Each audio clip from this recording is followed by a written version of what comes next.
कृणालीज रेसिपीमध्ये तुमच्या सर्वांचं स्वागत आहे। आज आपण बघणार आहोत रेस्टॉरंट स्टाईल मटर पनीरची भाजी कशी बनवायची। त्यासाठी लागणारे साहित्य आपण बघूयात। त्या अगोदर जर तुम्ही माझ्या चॅनलला लाईक, शेअर आणि सबस्क्राईब नसेल केलं तर ते करून घ्या। 6 ते 7 लसणाच्या पाकळ्या, 2 मिरे आणि 2 लवंग, थोडे काजू घेतले आहेत ग्रेव्हीसाठी। इथे मी 2 मीडियम साईजचा कांदा कापून घेतलेला आहे, 2 टोमॅटो आणि अद्रक। कढईमध्ये तेल तापल्यानंतर मी लसूण, अद्रक आणि लवंग, मिरे आणि कांदा मी टाकून घेतलेला आहे आणि याला कांद्याला चांगलं गोल्डन ब्राऊन कलर येईपर्यंत आपण फ्राय करणार आहोत। इथे कांदा माझा चांगला शिजलेला आहे, कांद्याचा कच्चापणा गेलेला आहे। यामध्ये आता मी जे मीडियम साईजचे 2 टमाटे कापून घेतले होते ते मी घालणार आहे आणि चांगलं मिक्स करून घेणार आहे मी हे। यामध्ये मी आता चवीनुसार थोडंसं मीठ घालणार आहे जेणेकरून आपला टोमॅटो लवकर शिजेल आणि चांगलं आता आपण हे मिक्स करून घेऊयात आणि टोमॅटो चांगला शिजेपर्यंत आपण हे सगळं शिजवणार आहे नीट, त्याच्यामुळे आपली ग्रेव्ही चांगली बनेल। यामध्ये मी आता काजूसुद्धा घालून घेत आहे।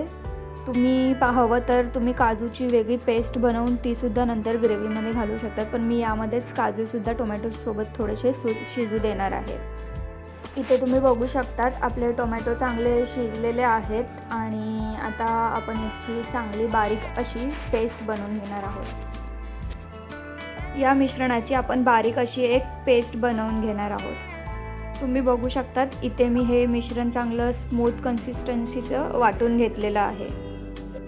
मी त्याच कढईमध्ये तेल घेतलेलं आहे आणि यामध्ये मी आता जिरं घालणार आहे आणि आपण जी ग्रेव्ही केली होती बारीक मिक्सरला तीसुद्धा यामध्ये घालणार आहोत आणि या ग्रेव्हीला आपण तेल सुटेपर्यंत चांगलं शिजवणार आहोत।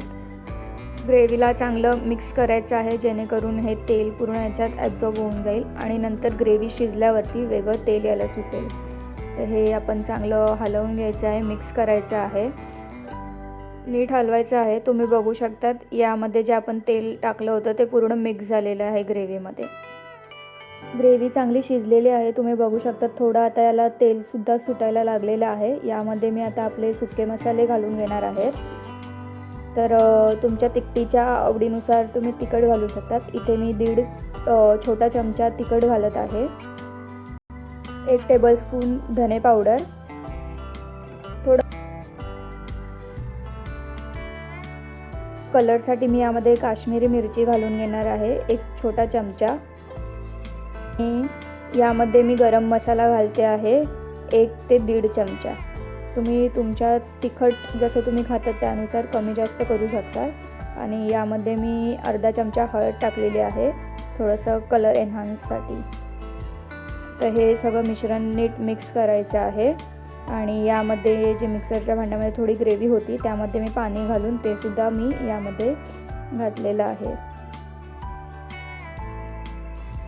तर हे नीट मिक्स करायचं आहे, याला सुद्धा थोडंसं तेल सुटेपर्यंत आपण पुन्हा एकदा मसाल्यांना सुद्धा शिजवून घेणार आहे।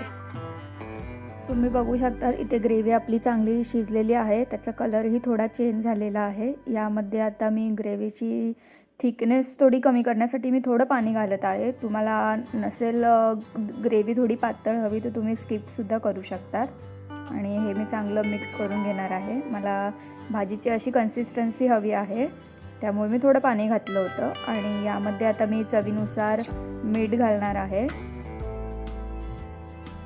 एकदा नीट मिक्स करून घेते। आपली ग्रेव्ही ही चांगली शिजलेली आहे। यामध्ये मी आता हे उकडून घेतलेले वटाणे घालत आहे आणि पनीरचे बारीक बारीक क्यूब केले आहेत ते सुद्धा घालत आहे। मी इथे कच्चं पनीर घालत आहे, तुम्हाला पाहिजे तर तुम्ही ते थोड्याशा तेलामध्ये फ्राय करून सुद्धा घालू शकतात, पण आम्हाला हे असंच आवडतं त्यामुळे मी इथे कच्चं पनीर घातलेलं आहे।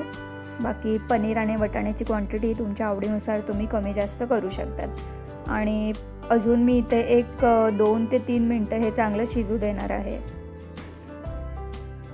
यामध्ये आता मी थोडीशी कसुरी मेथी बारीक करून घालत आहे आणि थोडीशी कोथिंबीरसुद्धा कापून घालत आहे याच्यामध्ये।